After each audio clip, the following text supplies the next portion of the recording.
All attendees are in listen-only mode. Boa tarde a todos.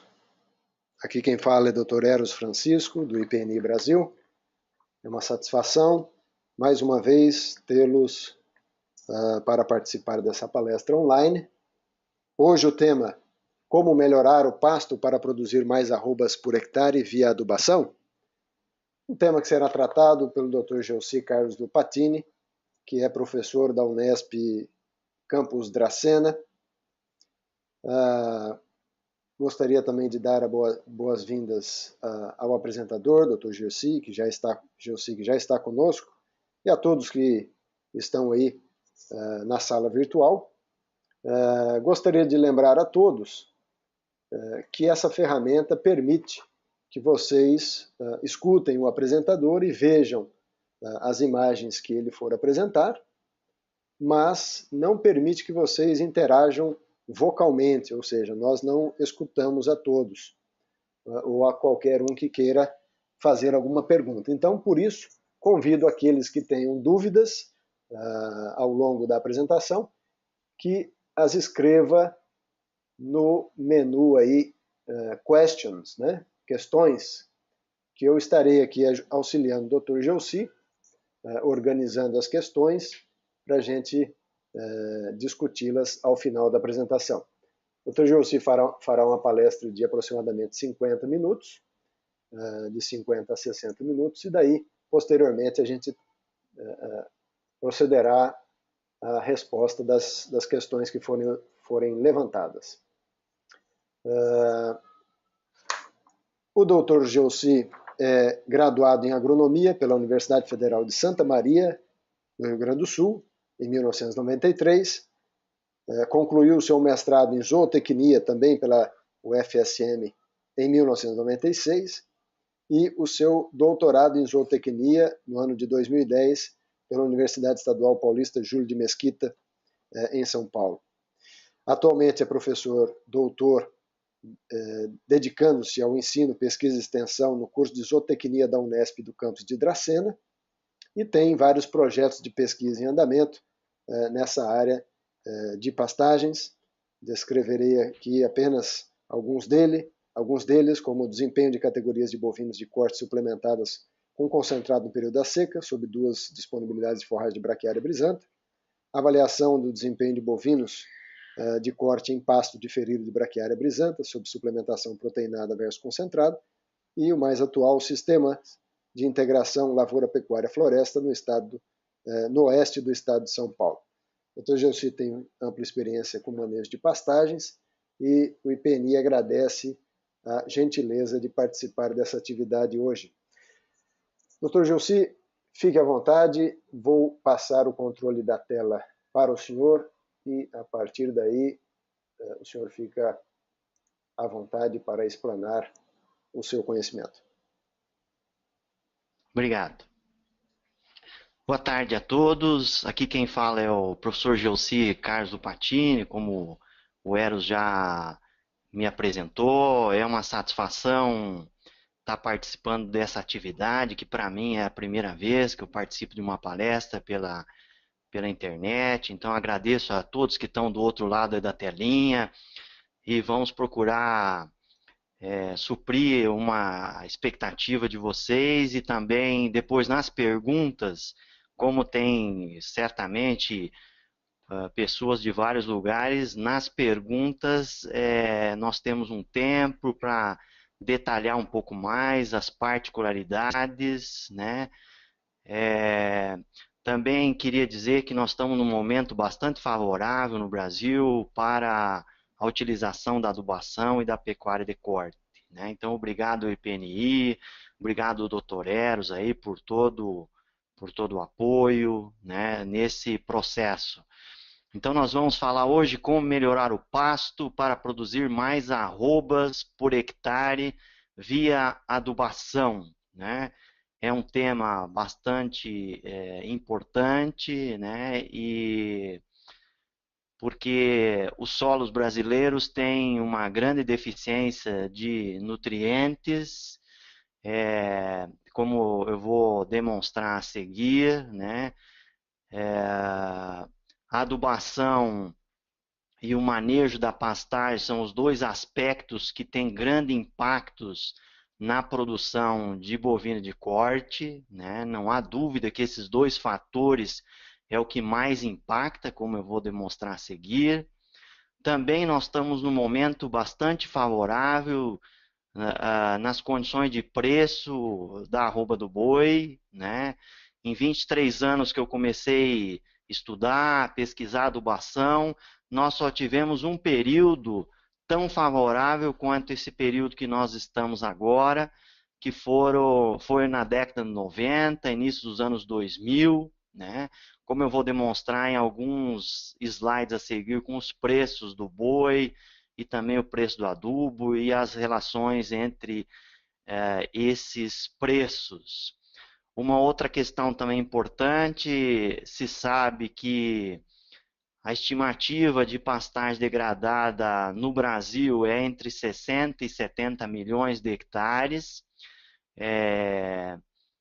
Então, pode-se dizer que a metade das nossas pastagens implantadas, das nossas pastagens cultivadas, as nossas braquiárias, os nossos antigos colonial, Mombaça e Tanzânia, mais recentemente, eles estão nessa condição de degradação, em processo de degradação, ou já estão completamente degradados. Então, isso é bastante preocupante. Tenho certeza que as pastagens degradadas, o estágio que elas estão, é o que mais afeta negativamente a pecuária de corte no nosso país nos dias de hoje, né?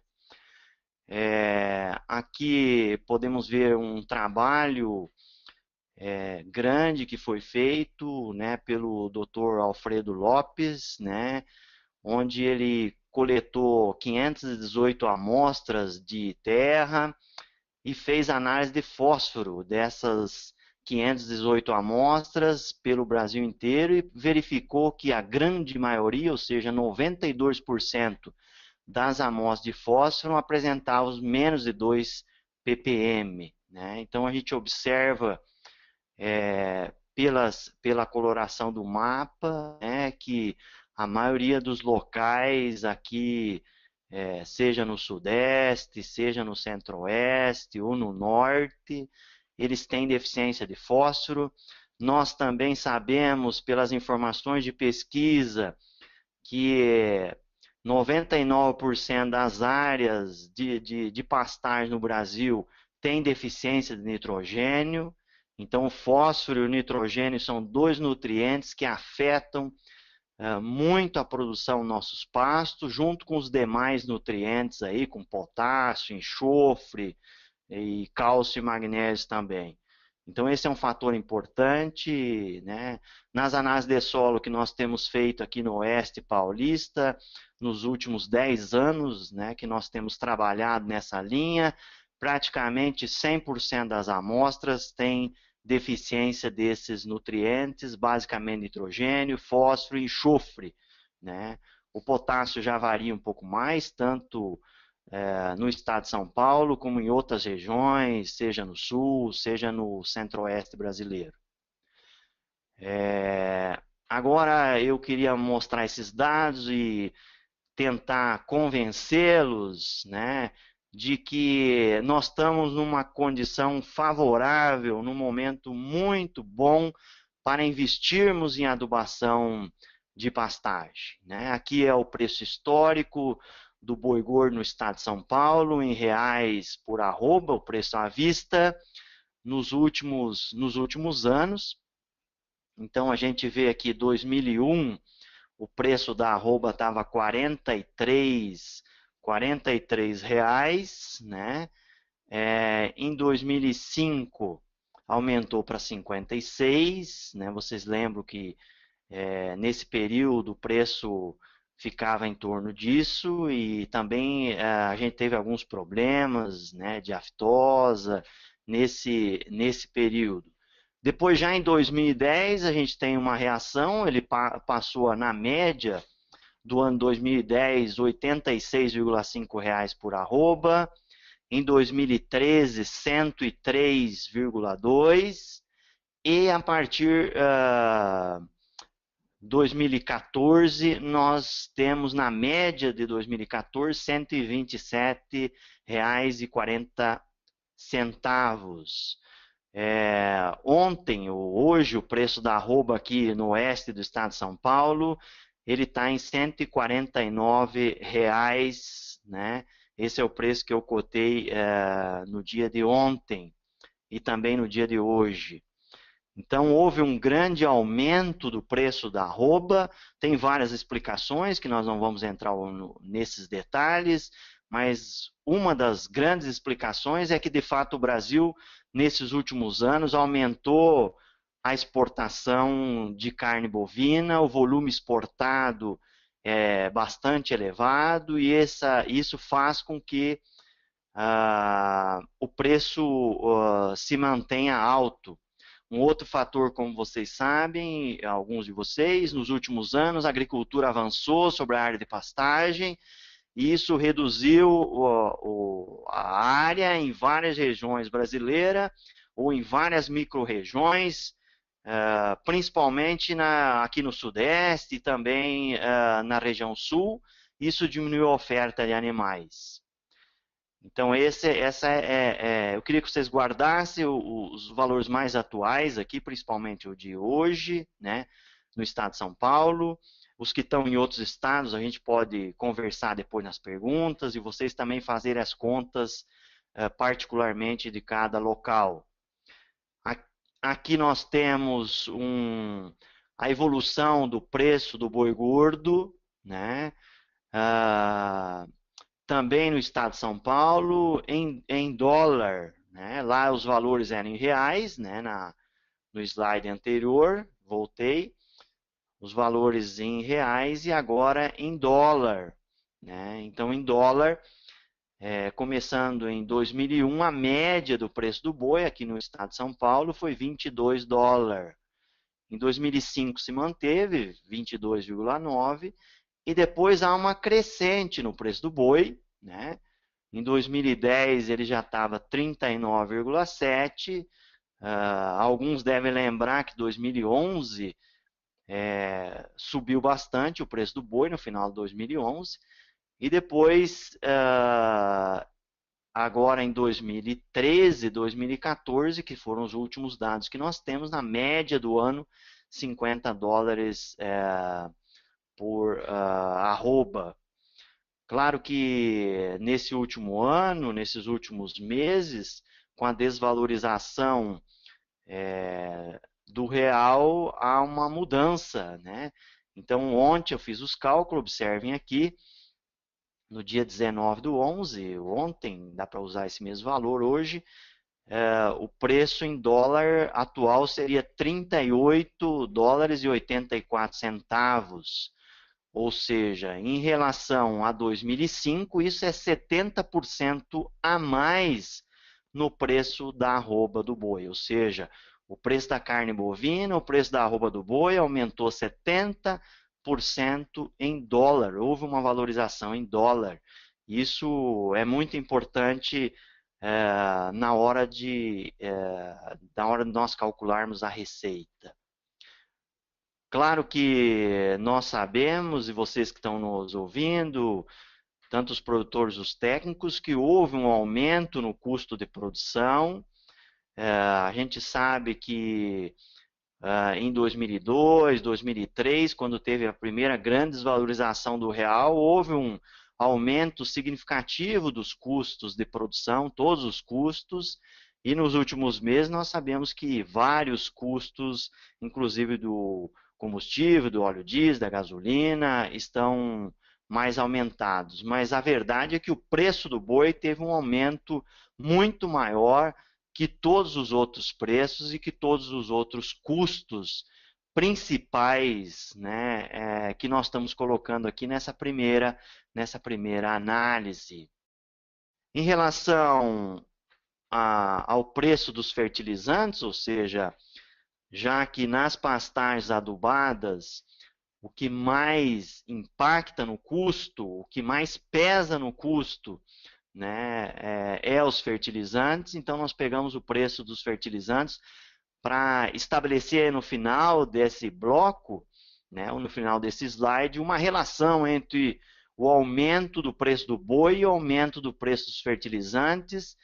E depois, ao longo da palestra, nós vamos trabalhar demonstrando isso, de como nós podemos, ou como vocês podem, né, aproveitar esse momento favorável para melhorar as suas pastagens, para aumentar a produtividade animal, né, e ter um retorno econômico em breve, via basicamente as tecnologias, mas nós vamos destacar muito a questão do manejo e da adubação, que são os dois fatores mais importantes. Então, se nós pegar nessa tabela 2, nós temos os preços médios de adubos em reais por tonelada, também aqui no estado de São Paulo, para nós compararmos com o boi. Então, os adubos em 2005, há 10 anos atrás, e agora em 2015. Os preços que estão... Cotei hoje de manhã esses preços aqui, junto às empresas aqui da nossa região. Os preços que foram praticados aí na última semana, né? Então, a ureia em 2005, na média, ela estava R$ 950.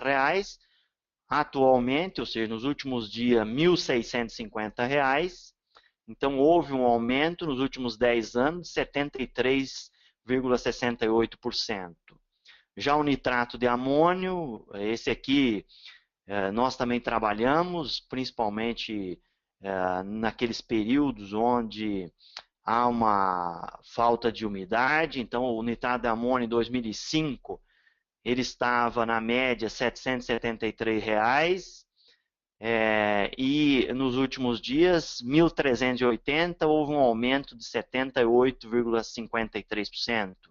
Ou seja, 70 e tantos por cento, ou quase 80, né, entre 70 e 80, para os fertilizantes nitrogenados. Se nós pegar o cloreto de potássio, o aumento foi maior. Ele aumentou de R$ 786 em 2005 para R$ 1.600 atualmente, ou seja, houve um aumento de mais de 100%.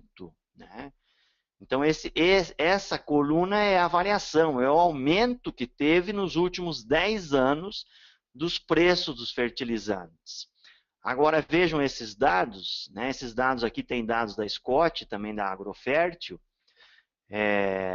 Vejam esses dados, pegando o dólar comercial de ontem, 3,79, né? Foram os dados que eu me baseei aqui para transformar em dólar. Então, a ureia, ela está a $435 por tonelada, o nitrato de amônio 364 e o cloreto de potássio 422. Agora, vamos atentar para a relação agora entre o boi e o aumento do boi, do preço da arroba, melhor dizendo, e o aumento do preço do fertilizante. Então, vejam que o preço da arroba em 2005, há 10 anos atrás, era R$ 56 a arroba aqui no Oeste Paulista. Agora, nos últimos dias, 149. Então, o preço da arroba nos últimos 10 anos em reais aumentou 166%, enquanto os fertilizantes variaram de 73% a 103%. Ou seja, o preço da arroba aumentou, do boi gordo, aumentou bem mais que os preços dos fertilizantes. Então, por isso que eu provocava, né, e continuo estimulando que nós estamos num momento muito favorável. Eu só lembro de alguns anos, né, quando eu fazia essas contas, que a condição era tão favorável, que foi aí no final dos anos de 90, 96, 98, 99 e 2000, 2001, né?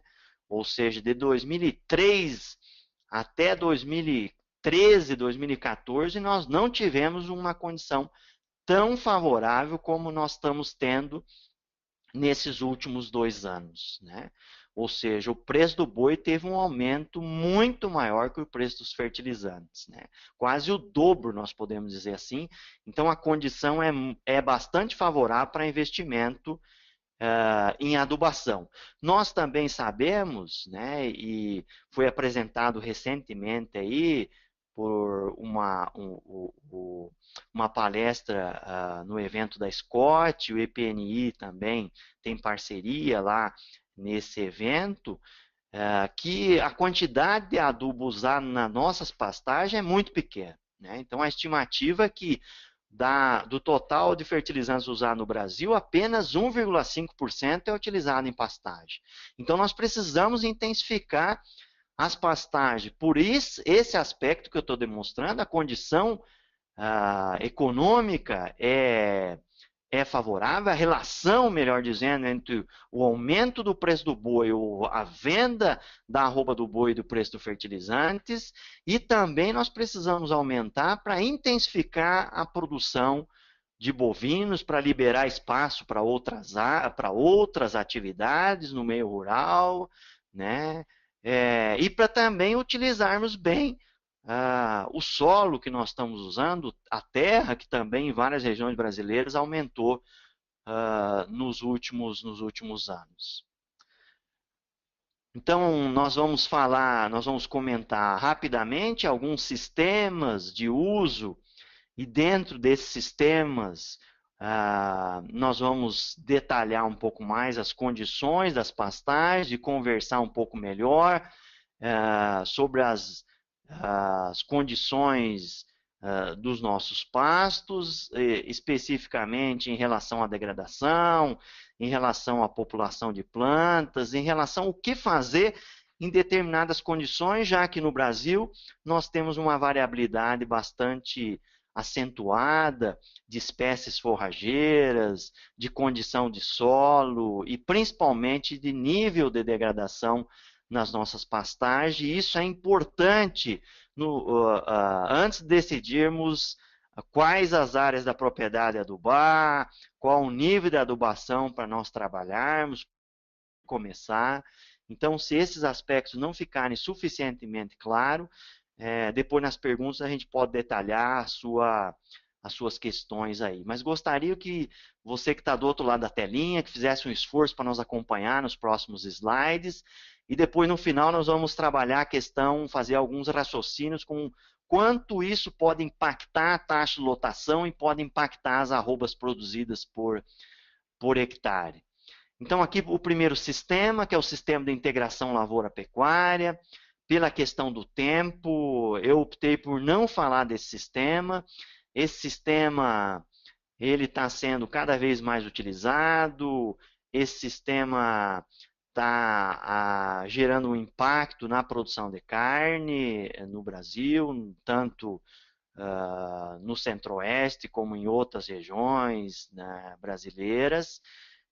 Mas em função da complexidade, dos detalhes, nós não vamos falar, ou seja, tudo que eu falar, o meu direcionamento não vai ser para adubação no sistema de integração lavoura-pecuária.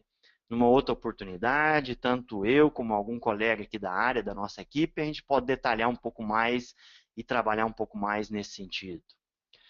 Nós vamos trabalhar nessa situação. Então, a pergunta é, numa condição dessa, com pastagens com grau de degradação alto, o que fazer? Né? Então, aqui é uma situação de uma propriedade aqui no Oeste Paulista, aliás, é a realidade, mais de 70%, entre 70% e 80% das pastagens aqui no Oeste Paulista. Em outras regiões brasileiras, né, nós temos índice aí de 50%, 60%. Então, aqui é uma situação crítica, né, que uma parte das propriedades brasileiras estão passando por isso. Claro que a degradação tem vários níveis, é importante você entender. Aqui eu quis demonstrar uma situação crítica, né, uma situação que nessa propriedade, essa pastagem tem aí próximo de 40 anos, né, já foi agricultura, a agricultura começou a degradar o solo, na época que se fazia muito plantio convencional, e agora, depois, quase 40 anos, foi implantada a pastagem.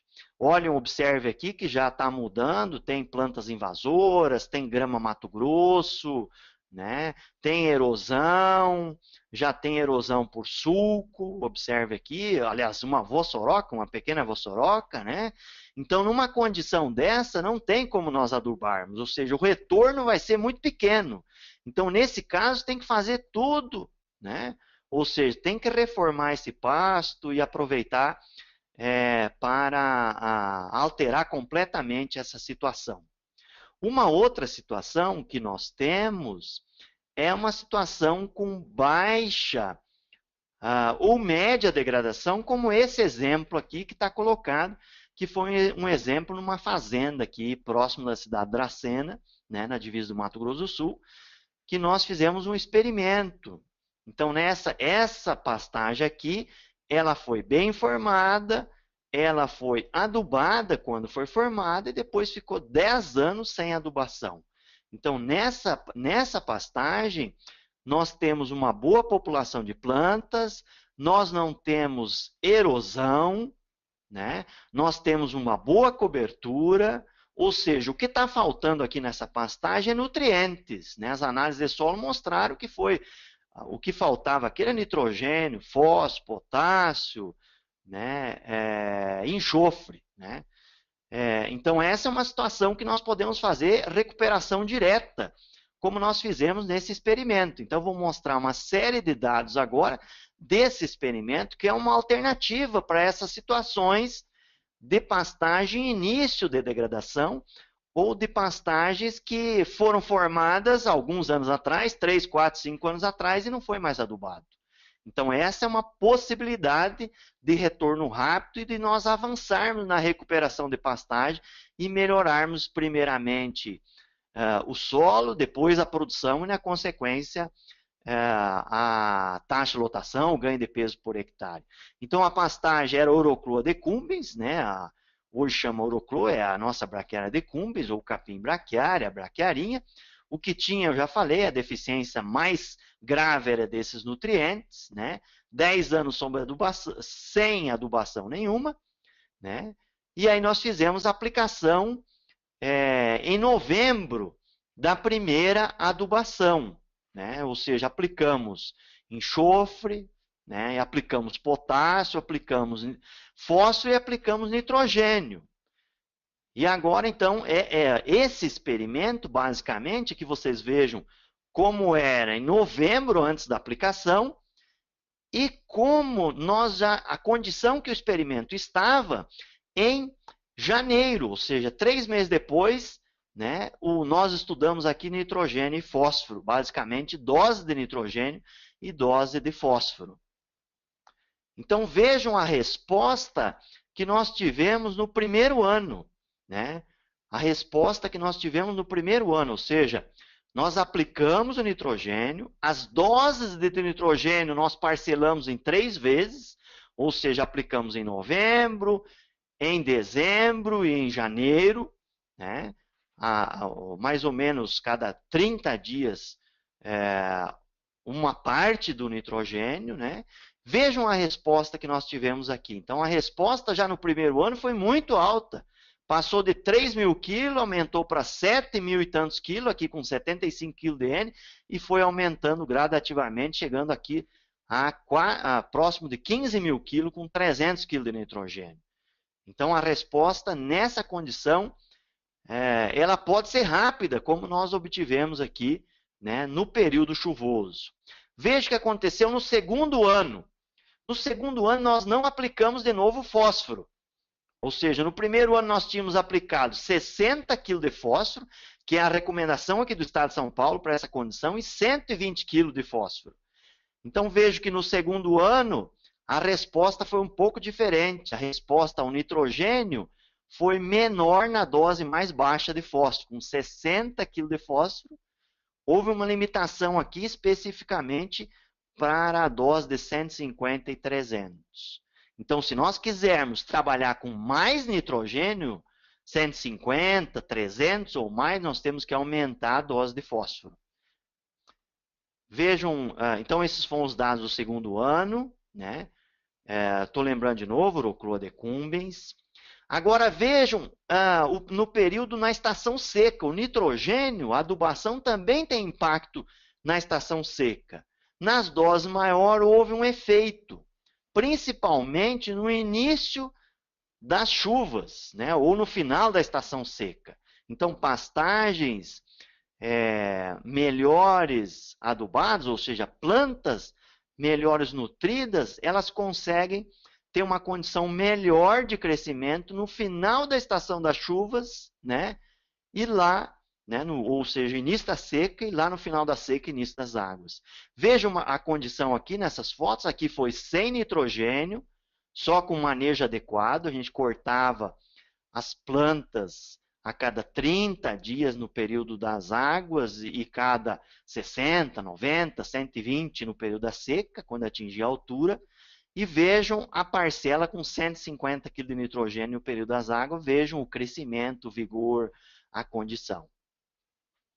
Aqui nós temos também efeito na cobertura de solo, então esse é um aspecto importante para melhorar a cobertura de solo. Quando nós instalamos o experimento, na média tinha 85% de solo coberto, depois nas doses de nitrogênio era 99%, 100%. Então isso vai auxiliar também na recuperação da área, na recuperação do solo. Então um aspecto bem importante nesse sentido.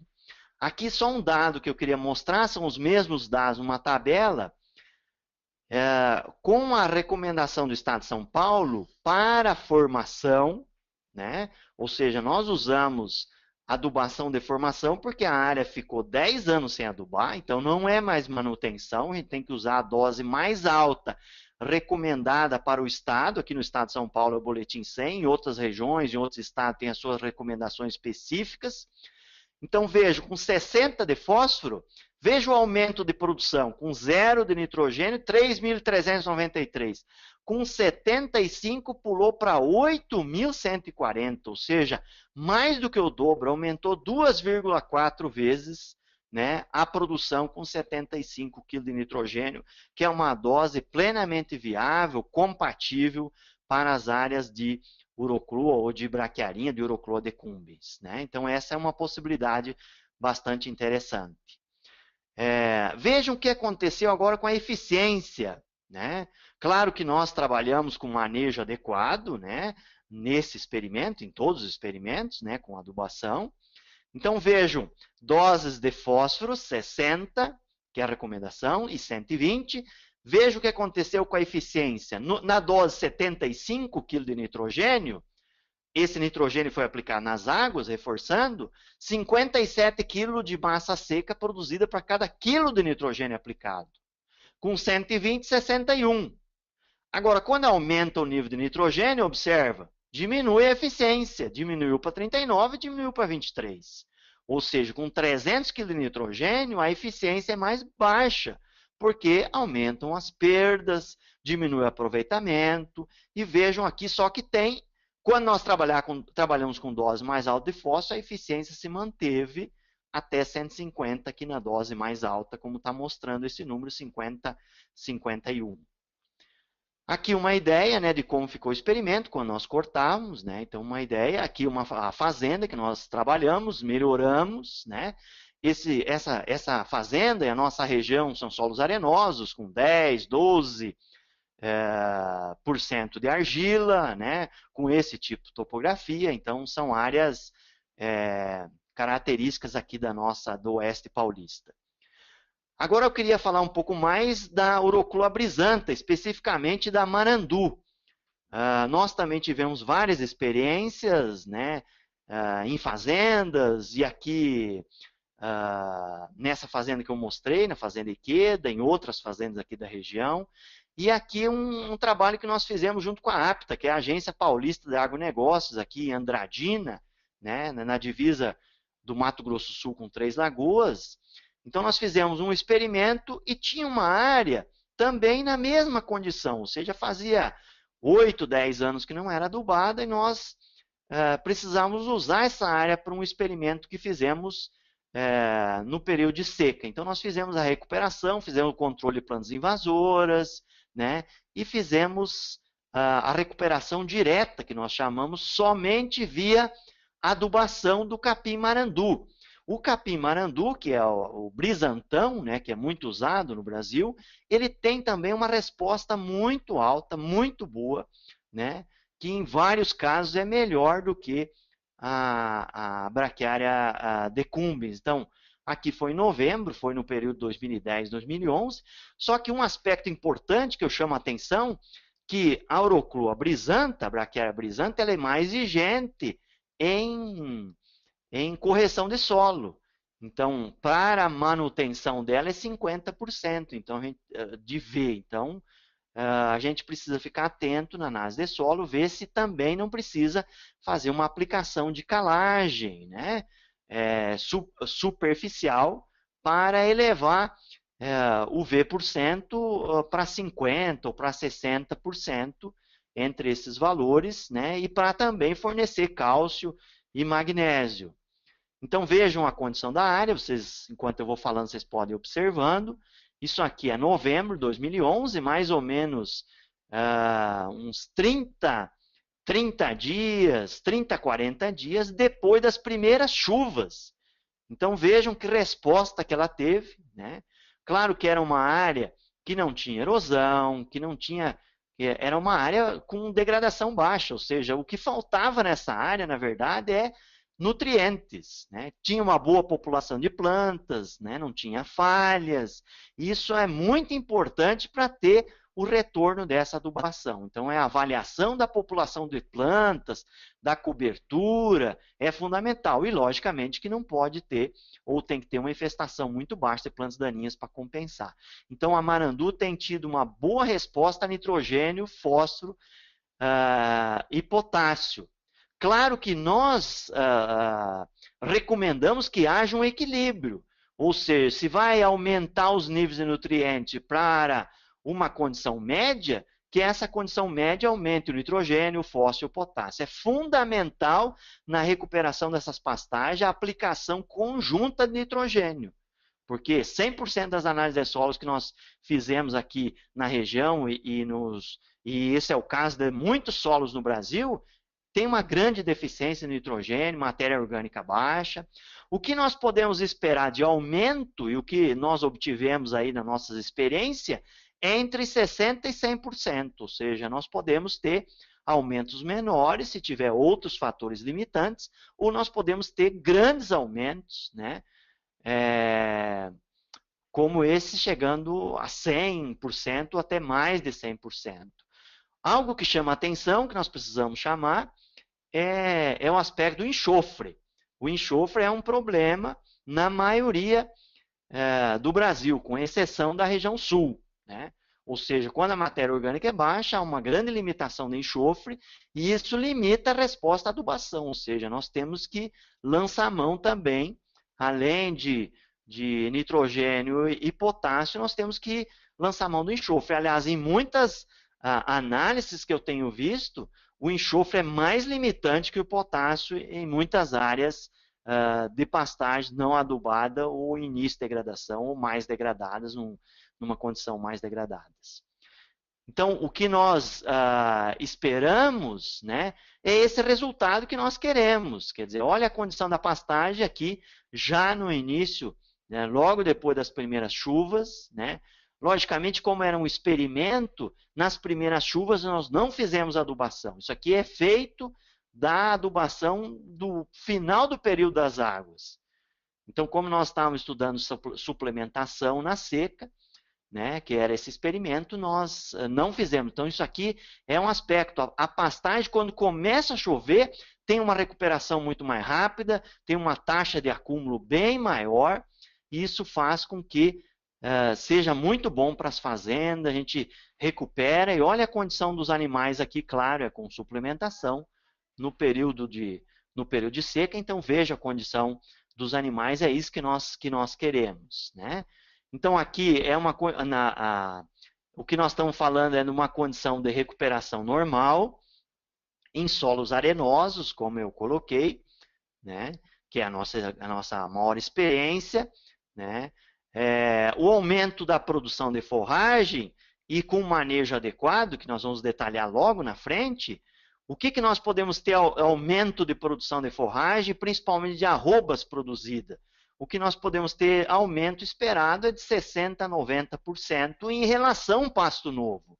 Ou seja, nós podemos recuperar o pasto, né, e obter próximo de 100%, né, aliás, nós já temos outros experimentos mostrando muito próximo de 100% em relação ao pasto novo. Ou, numa condição que a recuperação fica mais limitada por outro fator, né, nós chegarmos a 60%. Então, há uma variação dependendo da condição do pasto, do histórico do pasto, da resposta que ele vai ter à adubação, que aqui eu coloquei alguns números para nós se balizarmos, para nós ter uma referência. Claro que você, na sua propriedade, juntamente com o seu técnico, ou você mesmo, pode avaliar qual que é o impacto na taxa de lotação. Ou seja, se adubou 3 meses depois, dobrou a taxa de lotação, ou aumentou 80% a taxa de lotação, você já está tendo um efeito, um bom efeito para a recuperação no primeiro ano, né? E isso tem acontecido e nós temos visto nos nossos solos, na nossa condição, solos arenosos. Agora, a questão que eu queria trabalhar rapidamente é aquelas áreas degradadas, ou seja, aquelas áreas muito degradadas, ou aquelas áreas onde precisa mudar a espécie forrageira. Por exemplo, eu quero trabalhar com nível de intensificação alta, fazer um grande investimento com captação de recurso ou com investimentos próprios, né? Claro que essa condição é mais rara, ou o pasto está muito degradado, né? Como eu mostrei nos primeiros slides. Então, nesse caso, nós temos que fazer uma nova formação do capim, né? E a adubação deve ser a nossa prioridade 1, ou seja, não dá para nós formar pasto sem adubação, porque as consequências são muito grandes, inclusive é o que acontece na maioria das nossas áreas que foram formadas na década de 70, 80, 90 e até recentemente. Então, nesse caso, nós precisamos fazer todos os aspectos, fazer um planejamento completo, se tem que mudar a cerca, se tem que mudar a localização, formato dos pastos, é a hora de fazer. Conservação de solo, né? Para investir em adubação, nós temos que fazer conservação de solo, então vejam aqui, né? Essa é uma condição naquela mesma fazenda que nós fizemos o experimento, né? Aqui no município de Dracena, na fazenda da família Iqueda. Então, nós fizemos conservação de solo, com terraço, resolvemos tudo isso, né? É importante nessa hora, já que nós vamos preparar o solo, fazer calagem, incorporar adequadamente o calcário, fazer gessagem, fazer um bom preparo de solo para controlar as plantas invasoras, né, para eventualmente, se tem alguma camada compactada, romper, fazer uma recomendação e uma adubação adequada, né, e depois a semeadura cuidadosa para ter uma boa população de plantas, uma boa quantidade, uma pastagem excelente na formação, né. Eu sempre brinco com meus alunos, se for investir só uma vez em adubação, invista na formação, né? Invista todo o que você tem na adubação, porque é um investimento que vai ter retorno por muitos anos. Então, aqui um exemplo, né, de essa pastagem bem formada, né, ou seja, 90 dias depois nós tínhamos essa condição, 100% de cobertura, né, aqui no caso 20, 25, até 30 plantas por metro quadrado. Então, veja a condição, os animais já entrando aqui, né, nessa pastagem que estava muito alta, cresceu muito. Então, é isso que nós queremos. E o manejo do pasto? O manejo é fundamental, porque com o manejo é que nós vamos aproveitar o pasto e ele vai nos dar o retorno da adubação.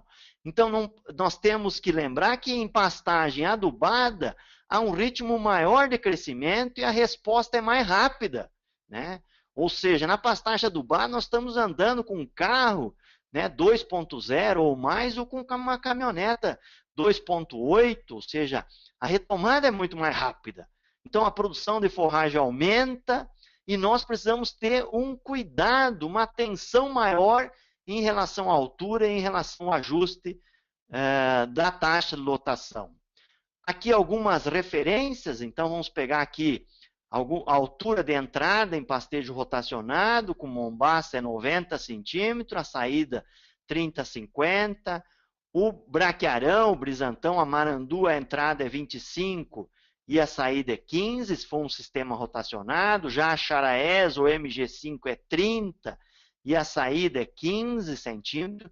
Então, o manejo é fundamental, seja ele rotacionado, né, em piquetes, com divisão, seja ele contínuo. Muitas vezes, no início das águas, né, logo no final, nas últimas semanas, últimos 2 meses, ou último mês de seca, nós temos que, muitas vezes, quando nós perdemos o controle no manejo, nós temos que fazer roçadas.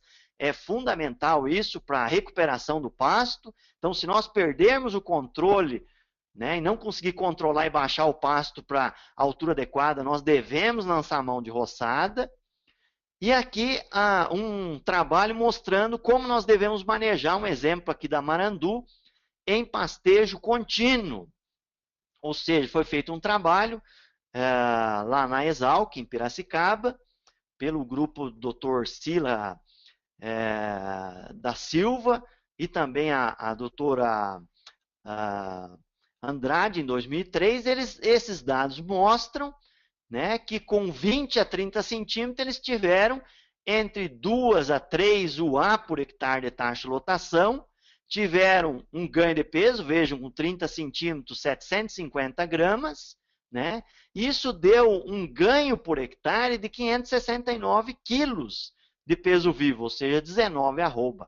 Então, o manejo no pastejo contínuo também é fundamental. Nós temos que manejar procurando manter a altura, né? No mínimo 20 e ficar próximo aí mais próximo de 30 centímetros de altura. Isso é o que está sendo recomendado mais recentemente. Então, é importante medir os pastos com régua, né? E anotar isso, treinar a equipe da fazenda para ter esse manejo adequado, para colher esse pasto adubado, porque essa é a questão fundamental, né? Nós precisamos, nesse manejo adequado, fazer uma colheita dessa forragem que foi produzida, que teve um efeito pela adubação, e os animais, consequentemente, consumindo essa forragem, eles vão transformar em carne, e na venda dessa carne vai ser mais reais, né, para pagar o investimento.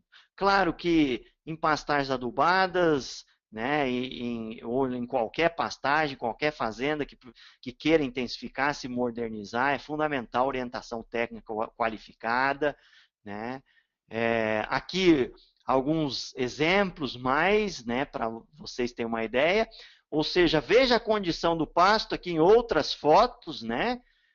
Veja a condição do pasto no início de novembro, né? Claro que se fosse nesse ano que as chuvas foram melhores aqui na nossa região, no estado de São Paulo, né? Parte aí do Mato Grosso do Sul também, pelo que eu sei, se fosse nesse ano a condição estava melhor. Aliás, os nossos experimentos esse ano estão melhor que essa condição. Então, observem aqui essa condição, observe o pasto, em alguns piquetes já estavam nessa condição no início de novembro, né? E veja os animais, o que, claro que todo mundo quer uma condição dessa. Logicamente que nós usamos suplementação e isso vai potencializar ainda mais a eficiência e utilização da adubação num retorno econômico. Aqui alguns dados de taxa de lotação, também em marandu, em pastos adubados, né? Então vejam a condição aqui, são as estações do ano. Esse experimento já foi feito pelo grupo de pesquisa da APTA, né, lá no IZ, em Nova Odessa. Então eles avaliaram o capim-marandu, né, com 2 doses de nitrogênio, com 50, uma dose baixa de adubação nitrogenada, 50 quilos por hectare por ano, e 200 quilos por hectare por ano, e aqui estão as taxas de lotação, né, apresentadas. Então, vejo que no outono, com 50 kg de nitrogênio, 2 unidades animais, ou seja, 2 animais equivalentes a 450 kg por hectare, com 200, 3,13. No inverno ou no período seco, né, já é período seco, 1,12, 1,60. Agora veja o efeito na primavera, o impacto do nitrogênio na primavera. Ó. De 3,32 com 50 passou para 5 unidades animais com 200 kg de nitrogênio. Então, nós podemos aumentar muito a capacidade de suporte da área, né? E isso vai fazer com que pague a conta, vai fazer com que nós possamos liberar outras áreas da fazenda que eventualmente possam não ter sido adubadas, ou estão em recuperação, ou são utilizadas para outros fins aí, como agricultura.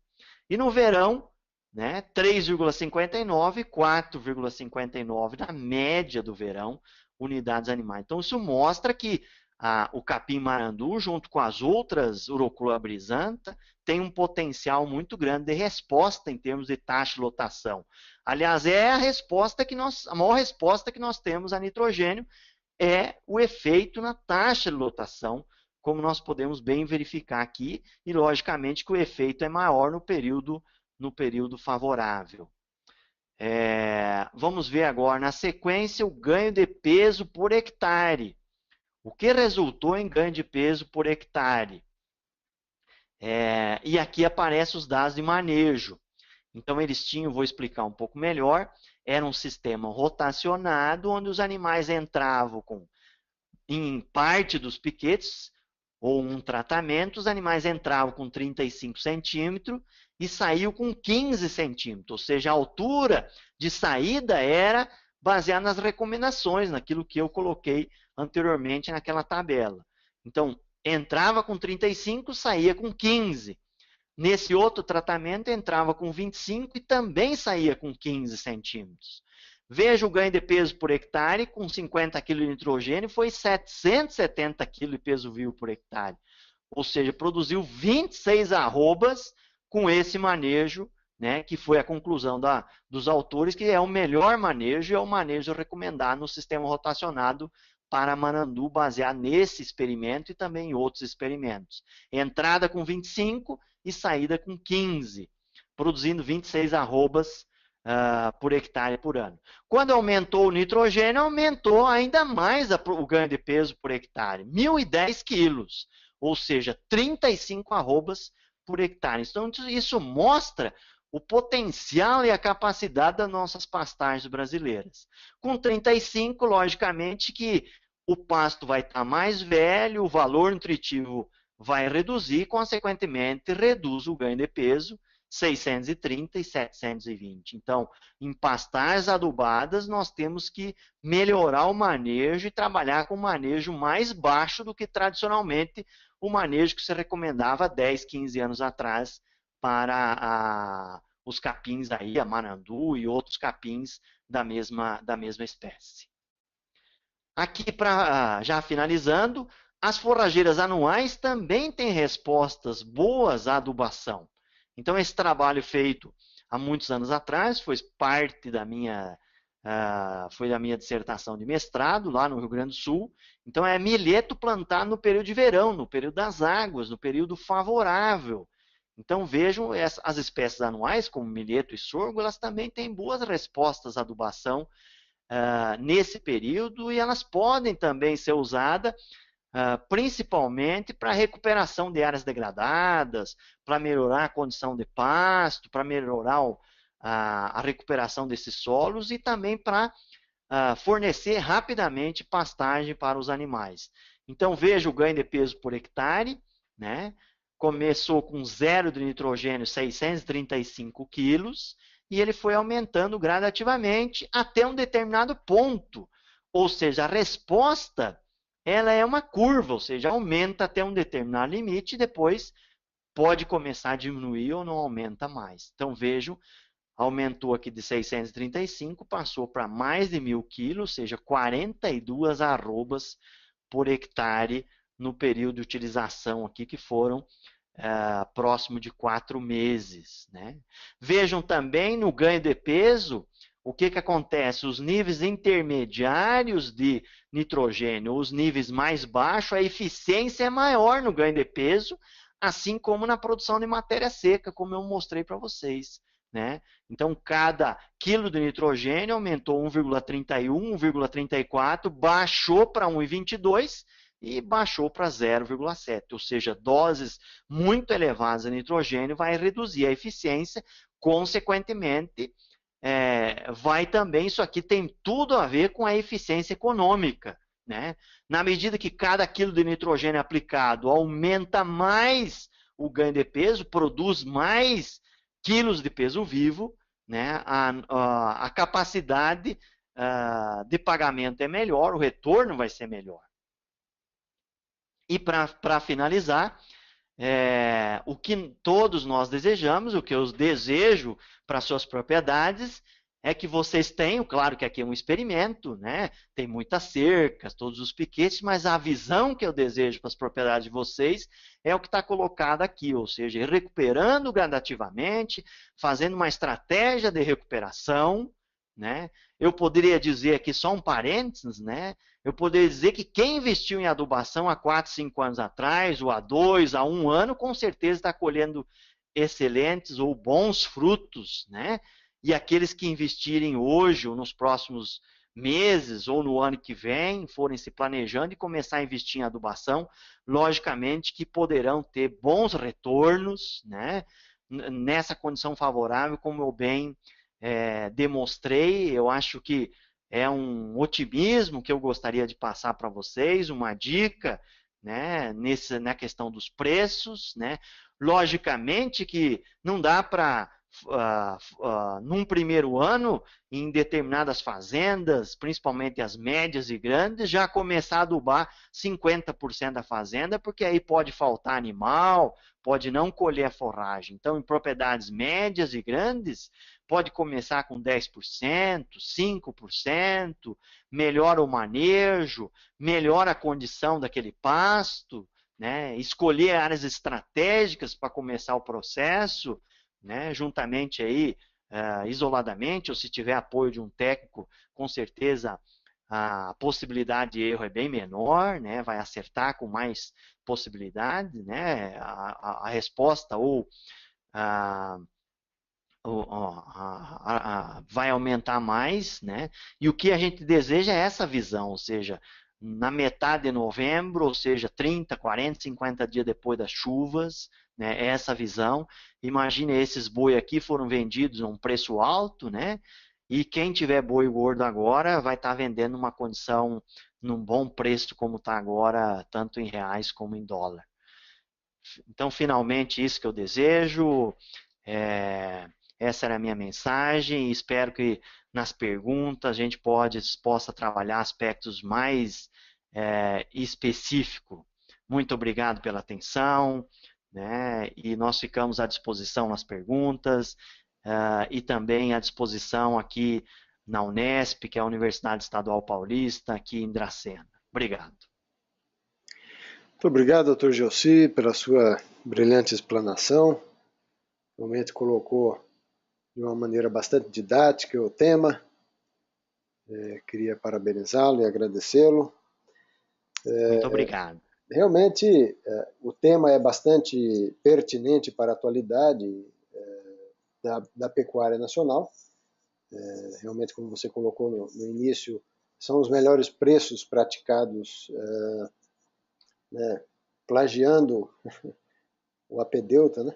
Nunca antes na história desse país, né, os preços da carne tiveram tão bons, né?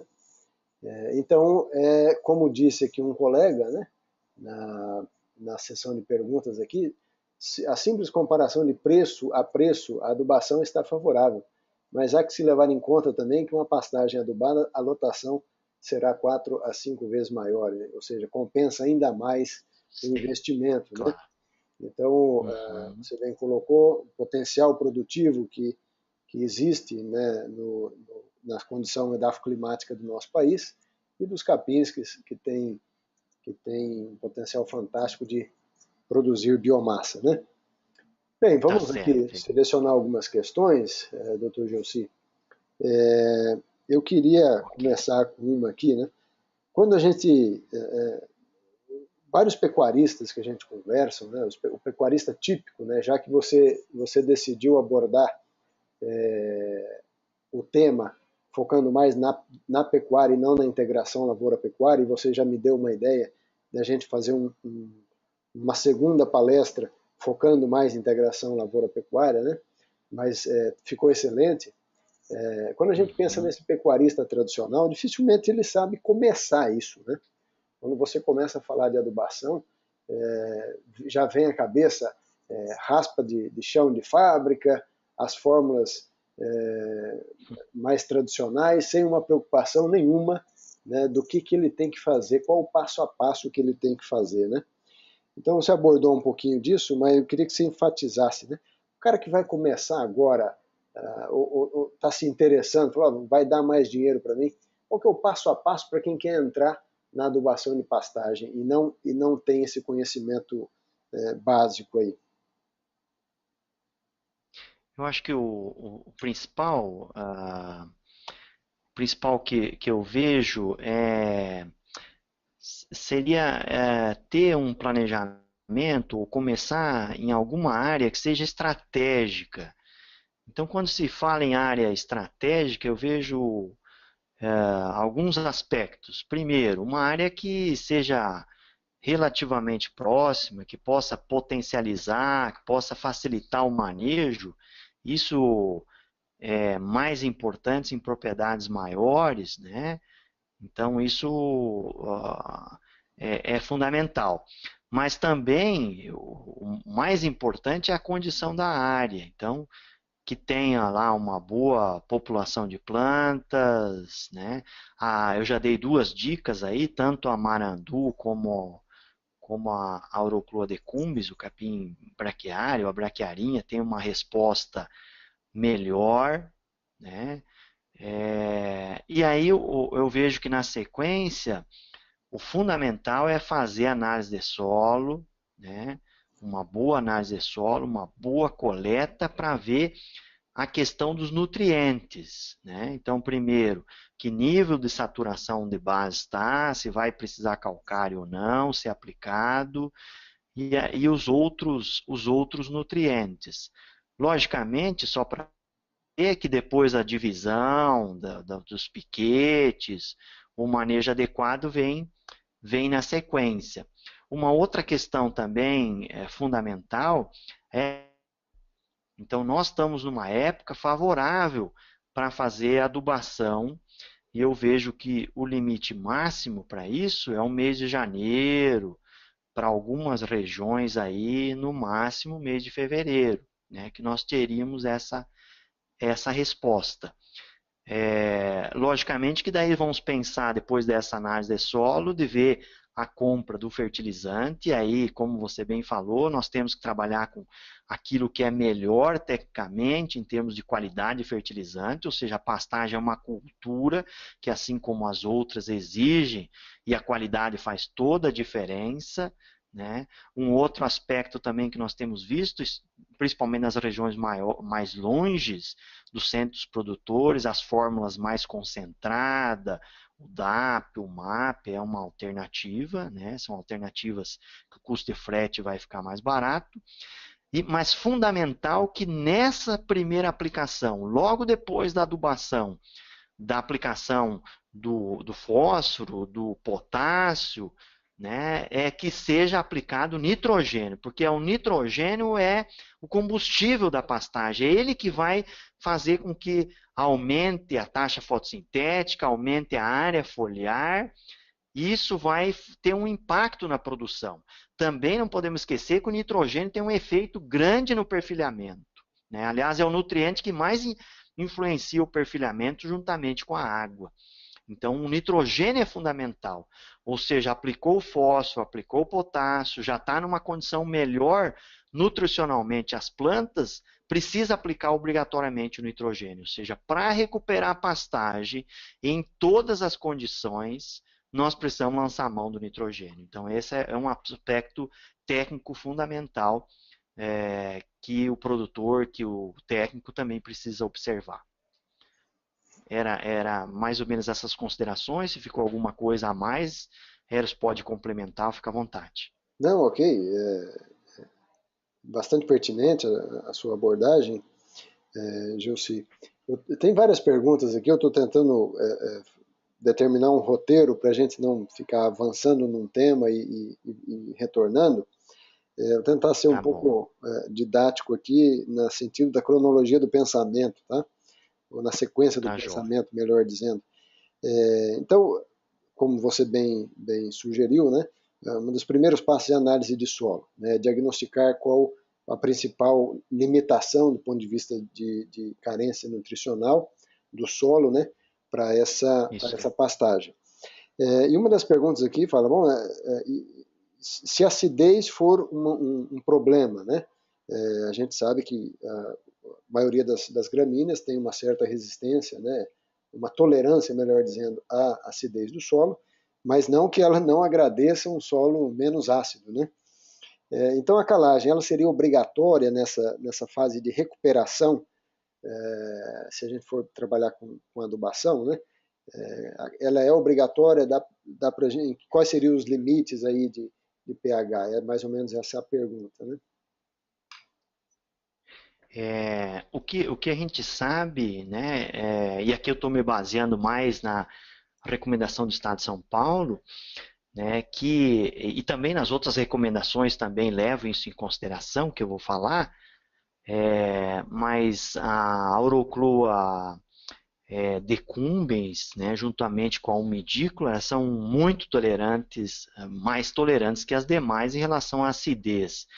Então, um V% aí de 40%, não precisaria fazer aplicação de calcário num primeiro momento, né?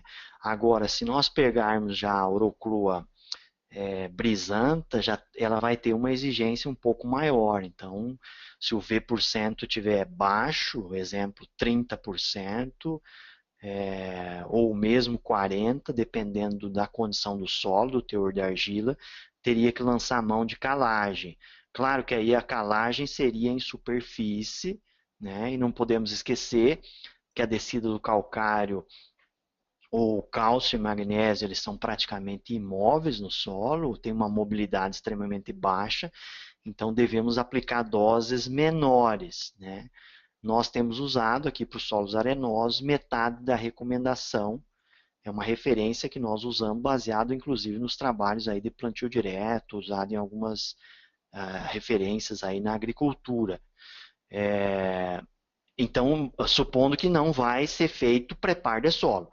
Logicamente, se for feito preparo de solo, por conta de compactação ou troca de espécie ou problemas graves de degradação, aí eu sou favorável e recomendo que faça a correção completa da calagem, porque vai ser a única oportunidade de incorporar esse calcário, né, de forma adequada, com aração, com gradagem pesada, e depois não vai mexer mais nesse solo por muitos anos, 10, 15, 20 anos até. Então, eu vejo que daí tem que fazer tudo bem detalhado, bem feito, cuidadosamente, para recuperar completamente essa área, até porque numa escala de planejamento, né, esse ano seria essa área e nos próximos anos vai ter novas áreas para fazer a recuperação na maioria dos casos. Então, acho que esses são os dois aspectos, depende do nível de acidez, melhor dizendo, e se isso vai afetar ou não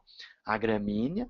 Logicamente que se for um outro capim, uma Tanzânia, por exemplo, né, nós precisamos fazer a correção, porque é uma forrageira já bem mais exigente em relação à correção, né? Então o nível de saturação de base já teria que estar aí entre 60% e 70%, ou seja, o pH bem mais alto, né? Porque essa forrageira já é bem mais sensível à acidez. Claro que algumas leguminosas, né, também tem essa condição aí. Então, acho que essas são as dicas importantes. Agora, fundamental que haja uma recomendação, ou seja, haja uma recomendação por um profissional habilitado para também ajudar a decidir em relação a esse aspecto aí, para também não fazer supercalagem, principalmente nos solos muito arenosos. Ok. Bem, de vários resultados de pesquisa relacionado à aplicação de calcário em superfície, a gente sabe que o calcário tem aí uma baixa solubilidade, mas existe uma frente de correção da acidez, né, que pode se prolongar Claro. a 10 centímetros de profundidade, em talvez alguns tipos de solos diferentes, mais arenosos, quem sabe 15 centímetros, né? Então, isso já seria suficiente para a população de plantas ali das gramíneas se aproveitar dessa melhor saturação por base, né? Bom, avançando um pouquinho nas... Bem lembrado, Eros. E também, na medida que o pasto vai sendo recuperado, a condição, né, a parte biológica do solo vai melhorar e isso vai facilitar essa incorporação. E também lembrar que as gramíneas, especificamente as braquiárias, né, elas são muito agressivas no desenvolvimento do sistema radicular. Então, há uma recuperação do sistema radicular e a emissão aí de centenas de raízes, né, na superfície. Isso com certeza vai ter um efeito aí de aproveitar essa camada superficial mais corrigida, né? Perfeito, perfeito. Mas vamos à pergunta, Eros? Só avançando aqui, um colega pergunta, no caso da recuperação da adubação, da pastagem com adubação, como aplicar o fertilizante fosfatado na superfície mesmo? Qual seria a melhor fonte, né? Eu já lembro da palestra do colega Pedro Henrique, né, falando sobre a otimização na aplicação de fertilizantes em superfície, em pastagem, que inclusive está disponível no site do IPNI, né, essa palestra, mas enfim, não quero responder aí, Josi, faça suas considerações aí, né?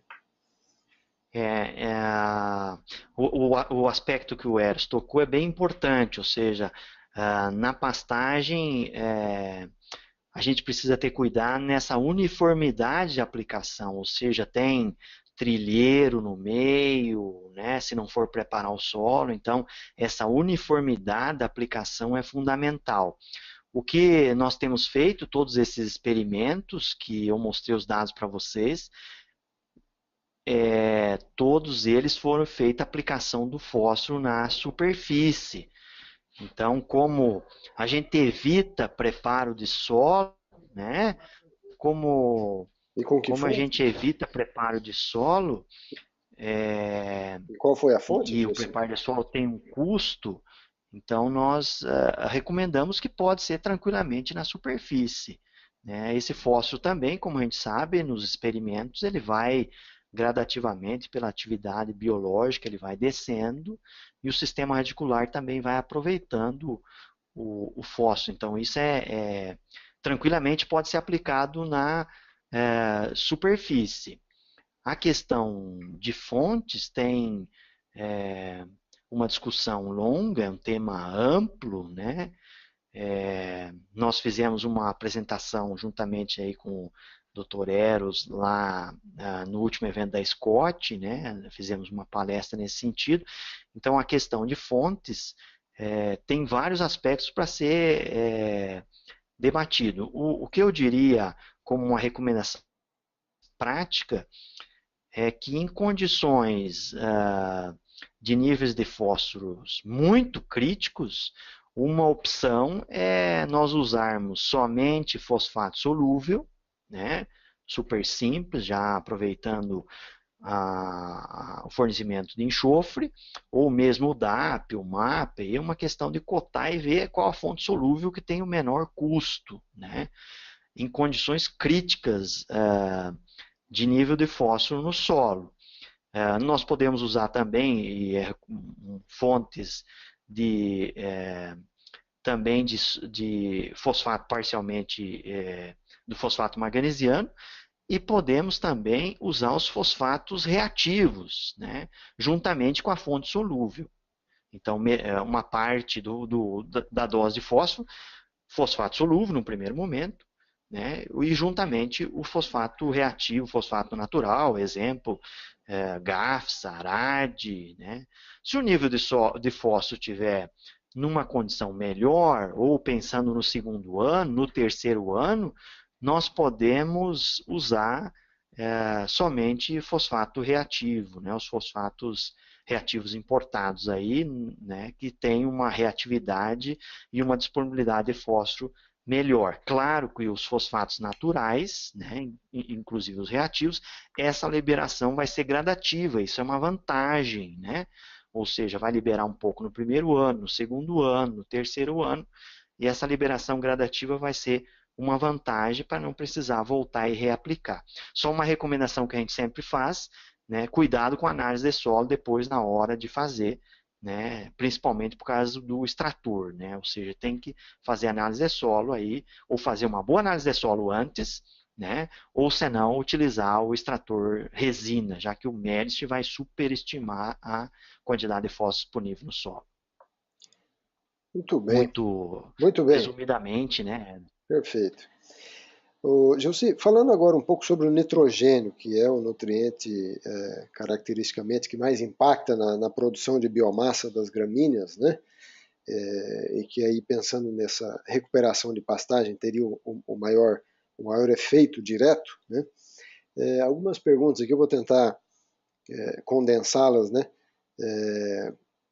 Perguntam as melhores fontes. A gente sabe que ureia é a fonte mais comum de nitrogênio no Brasil inteiro. 60% dos fertilizantes nitrogenados consumidos no Brasil está na forma de ureia, 60%, 15% nitrato e 15% sulfato de amônio. Então a ureia tem esse apelo até por ponto mais barato, né? Sem dúvida. Mas tem os seus problemas de aplicação, né? Por perdas por volatilização, por higroscopicidade, né? Questão de armazenamento, né? E algumas perguntas aqui, quando aplicar, né? Tem muita gente que às vezes não sabe o momento certo de fazer a aplicação do nitrogênio na pastagem. É lógico que isso vai também em função do modelo de pastejo que está se adotando.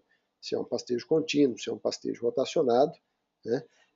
Se for um pastejo rotacionado na retirada dos animais, um dia depois, uma semana, tal. Eu queria que você abordasse um pouco isso. Jóia, muito boa pergunta também. Então, quando que nós devemos aplicar o nitrogênio? Seja na recuperação, na verdade, a gente tem que obrigatoriamente fazer essa primeira aplicação logo depois, ou seja, começou a chover, né? Recuperou a água do solo, né? Ou seja, de fato, a seca terminou, esse que seria um conceito mais simplificado, né? Então, quando recuperar a água do solo, né? Ou quando a seca acabou, isso com certeza para a maioria dos locais isso é mais de 100 milímetros, né? Então nós podemos fazer a primeira aplicação de nitrogênio. Logicamente, se a região tem uma irregularidade de chuvas ainda, imagine outubro ou novembro, as fontes, o sulfato e o nitrato, as perdas são mínimas ou desconsideráveis, digamos assim. Então, são fontes alternativas interessantes. A gente combinar nessas primeiras aplicações, fazer ou uma aplicação de nitrato ou uma aplicação de sulfato, dependendo do preço.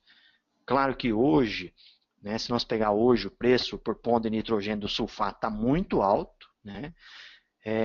Mas já teria que primeira aplicação. Essa primeira aplicação ela é a mais importante. Se for fazer só uma aplicação de nitrogênio, a recomendação é que se faça essa primeira, porque essa primeira aplicação de nitrogênio é que vai estimular a planta a melhorar, aumentar a taxa fotossintética e aumentar a produção. E também, já que nós vamos estar na primavera, é onde o perfilhamento vai ser estimulado. Então é fundamental essa primeira aplicação. Depois, se for um pastejo contínuo, se for usar uma dose lá de 100, se for usar uma dose lá de 100 kg de nitrogênio, 150 kg de nitrogênio, isso pode ser parcelado em 2 a 3 vezes, né? durante o período, ou seja, a primeira em novembro, a segunda pode ser dezembro, ou janeiro, ou fevereiro, no pastejo contínuo.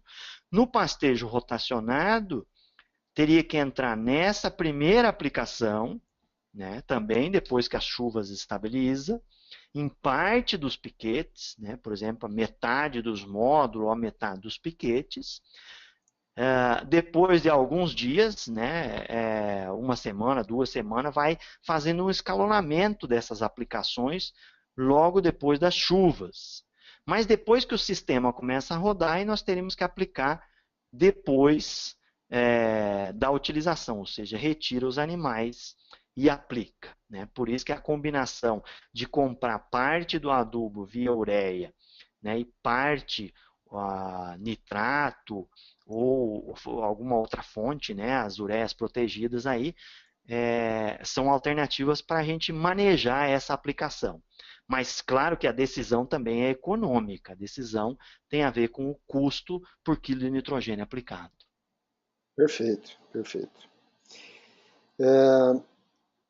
Nós estamos quase chegando no final, Josi, da nossa atividade, mas a gente falou de nitrogênio, a gente falou de fósforo, o enxofre você mencionou na apresentação, o enxofre ele vai ter que entrar aí associado a uma das fontes, quer seja o nitrogenado, no caso do sulfato de amônio, quer seja no fósforo, ou numa formulação, né, que for pretendida em função de preço, né, é possível também. Sim. Mas até o colega Walter Casarim aqui pergunta, né, bom, e a questão dos micronutrientes? Tem algum deles que precisa ser lembrado aí nesse ajuste?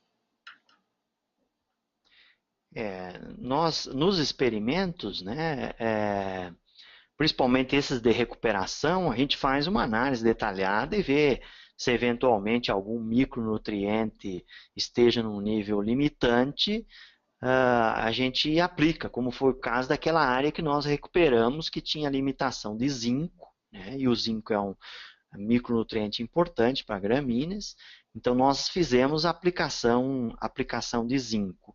Mas eu acho que nas pastagens, principalmente degradadas, as maiores limitações normalmente são os macronutrientes. Não é que eu estou querendo desconsiderar os micro, mas o destaque, a importância é maior. Em alguns trabalhos de pesquisa, para níveis médios de produção, não tem se encontrado respostas significativas, né, a micronutrientes. Mas é claro que hoje nós temos opções, quer dizer, dependendo da análise de solo, num detalhamento maior que for feito na propriedade, se houver limitações, hoje a gente tem muitas opções comerciais de fórmula com micronutrientes que pode ser lançado mão. Mas eu diria que seria aí num nível de produtividade bem maior, né? Como esse último experimento que eu mostrei aí, com dados aí acima de 3, 4 unidades animais, seria um polimento no sistema, né? Aí eu acho que a gente deveria também ter uma preocupação em relação a isso. Perfeito. Não sei se respondi objetivamente. Existe também a preocupação da gente, várias pessoas, né, ou profissionais, vão lidar com situações bastante distintas, né? E eu achei interessante uma das questões aqui, né? Se com uma correção do solo seria possível produzir gramíneas como tifton e mombaça, que são gramíneas de alta exigência, né, em solos arenosos. Né? Como é que você vê essa possibilidade de se cultivar gramíneas de alta demanda, né, em solos arenosos? Eu não vejo problema, né? Então, se nós vamos usar essas forrageiras, eu estou supondo agora que nós vamos fazer todo o processo de conservação de solo, preparo, né, completo. Então, se nós seguirmos a recomendação, principalmente o gênero pânico, aí, Mombasa, Tanzânia, eles são bem adaptados às nossas condições, foram lançados pela Embrapa HD Corte, que tem sempre essa preocupação. Então, eles se adaptam. Claro que a exigência da adubação tem que ser maior, e claro que essas são forrageiras que têm uma resposta muito alta, ou seja, o produtor que vai estar plantando Mombasa, ou Tanzânia, ou Tifton, ele vai ter que usar obrigatoriamente adubação de manutenção todo ano, né, e adubação nitrogenada todo ano. Então é importante o dimensionamento da área, porque senão essas pastagens vão, principalmente o gênero pânico, ter uma degradação muito rápida. A Tifton também é altamente exigente, mas tem uma resposta, assim como Mombasa e Tanzânia, muito elevada, né? O único receio que eu teria é que a Tifton tem que, numa condição muito seca, né, ela vai ter limitações aí de produção e até de adaptação. Mas são forrageiras que poderão ser usadas. Eu vejo que a questão dos solos arenosos, nós aqui tem muitas propriedades com 10% de argila que estão tendo produtividades excelentes, como Mombasa e Tanzânia, assim como em outros lugares do Brasil, e da Tifton também, com produção de gado de leite aí, irrigado. Ok. Bem, Tem mais questões, Eros? tem algumas questões, mas infelizmente nós estamos chegando no limite do nosso tempo. Já são aí 1 hora e 27 minutos de atividade. Eu queria, Dr. Gelsi, agradecer sinceramente a sua participação nessa atividade webinar que o IPNI vem conduzindo já há 3 anos. Essa é uma proposta que a gente tem de levar informação de uma maneira simples, mas de uma maneira especializada para o público que está aí estudando ou se aprimorando ou lidando no dia a dia da profissão e que visita o nosso site e que procura informação. Então, lembrando que essa palestra do Dr. Gelsi em breve estará disponível no nosso site para aqueles que quiserem resgatar algumas das discussões ou alguns dos slides que ele apresentou. Dr. Gelsi, muito obrigado pela sua participação. O IPNI se sente honrado em tê-lo conosco como parceiro. Fica aí suas últimas palavras. Obrigado. Obrigado, Eros, pelas palavras. Eu também, da mesma forma, obrigado pela parceria. Eu e o Dr. Eros temos feito algumas palestras juntos e eu também me sinto honrado de ser convidado pela essa missão que o IPNI está tendo, juntamente com vários parceiros, de estimular a adubação de pastagem do Brasil. Com isso, nós vamos intensificar a produção, nós vamos ser mais eficientes, né? Nós vamos liberar áreas para outras atividades ou produzir mais carne, que esse vai ser um desafio que nós vamos ter nos próximos anos, nas próximas décadas. Então, agradeço cada um de vocês que está do outro lado da telinha, que ficou com a gente. Espero que tenham aprendido alguma coisa ou tido alguma experiência para começar, de fato, trabalhar a adubação, sejam ousados. Eu acho que nós estamos num momento bastante favorável para você começar, para você fazer as suas experiências, né? Nós também vamos ficar à disposição. Se quiser, pode mandar e-mail. Na medida que nós tivermos tempo, nós vamos respondendo. Nosso telefone também está à disposição. Afinal, nós somos da Universidade Estadual, aqui do Estado de São Paulo, e temos um compromisso com a comunidade. Eu, particularmente, também gosto de conversar, de bater papo com o produtor, com técnicos, né? Então, obrigado também a você. Queria agradecer também especialmente a nossos alunos da pós-graduação, a Patrícia e também a Helena, que está comigo aqui, né? Nos ajudaram nessa apresentação, que estão aí também na pós-graduação e logo vão estar também no mercado. Muito obrigado a todos vocês e no ano que vem, né, Eros, nós podemos fazer novamente mais 1 ou 2 palestras, que eu acho que é um canal muito interessante que o IPNI inaugurou e nós estamos se adaptando a esse sistema. Obrigado. Muito obrigado, Dr. Gelsi. Obrigado a todos que participaram também. Continuem visitando o site do IPNI, brasil.ipni.net, e fiquem atentos às novas palestras webinar que a gente vai disponibilizar em breve, ok? Um abraço a todos, fiquem com Deus e até a próxima.